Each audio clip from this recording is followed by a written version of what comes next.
It's been my unpleasant journalistic duty to report from the scene of a host of terror attacks over the years, from Nice to Nairobi, from Tunisia to Turkey, and although they're all different, they also follow a pattern of sorts, albeit one that has taken time to take shape. And increasingly, I think there is a reluctance to look at the event full in the face, lest it produces questions too awkward to answer.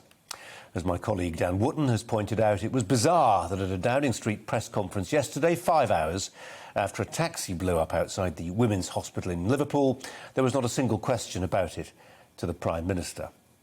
We shouldn't be surprised by that. Last month, after the MP Sir David Amess was killed, there was the surreal spectacle of politicians and pundits trying to blame the fatal attack on the toxic nature of political discourse, as if Sir David had lost his life to a series of unpleasant tweets, not wounds inflicted by a knife. This morning we were at it again. On a radio phone-in, I heard one commentator attribute events on Merseyside to lockdown. Months of being cooped up had left impressionable young minds vulnerable. There is a kind of mass displacement at work here. A terror attack happens and the commentariat's first instinct is to blame MI5 or the police or the failings of Prevent or, this morning, COVID. Terrorism presented as an authorless phenomenon, like a natural disaster. The perpetrator sometimes feels like an afterthought. Well, this has been going on for, I would say, a couple of decades now, and it's getting harder to sustain. After 9/11, it was the done thing to blame British imperialism or Western intervention in the Middle East. This started to wear pretty thin when we looked at the demands of the terrorists. I remember standing outside the Atocha train station in Madrid, 2004, reading out Al-Qaeda's list of demands. The assumption then, the Western assumption that is, was that it would be all about America's invasion of Iraq, which Spain then supported. The actual list of demands started with the Islamic reconquest of Andalusia, in other words, the righting of a 700-year-old wrong. Well, then for a while, the fashionable narrative became one of poverty.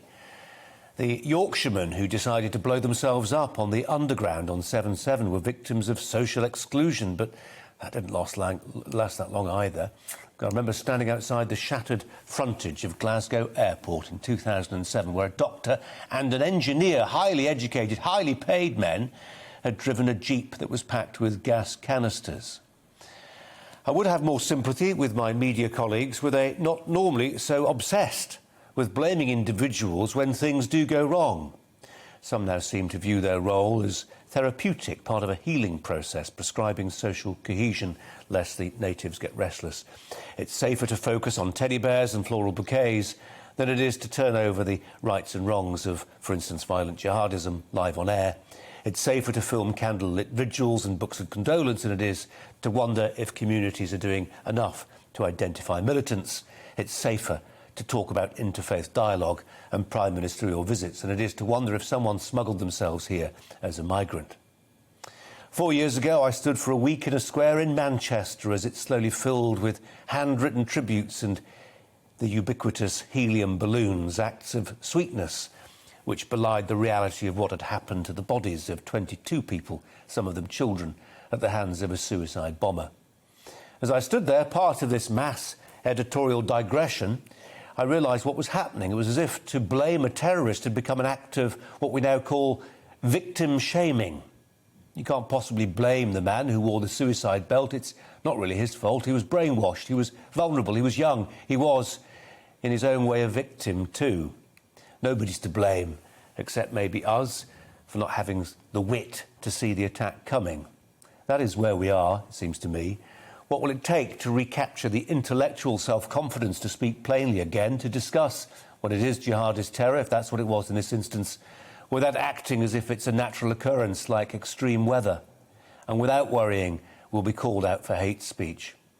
Well, I'm afraid to say that if an attack on a children's music concert didn't bring that about, there is little chance that an attempted suicide bombing, if that's what this was, against a women's hospital will.